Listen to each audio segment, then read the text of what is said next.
Well, I want you to do me a favor. I want you to get into the mind of the homeowner, and I want you to give us the best possible advice that you could give us for for not getting their insurance canceled and to make sure we're covered and protected against water loss.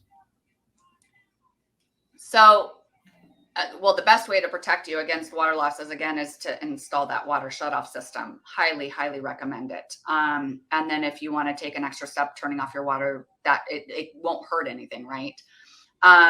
If you are an existing homeowner and you have insurance and your insurance company is still doing business in the state of California,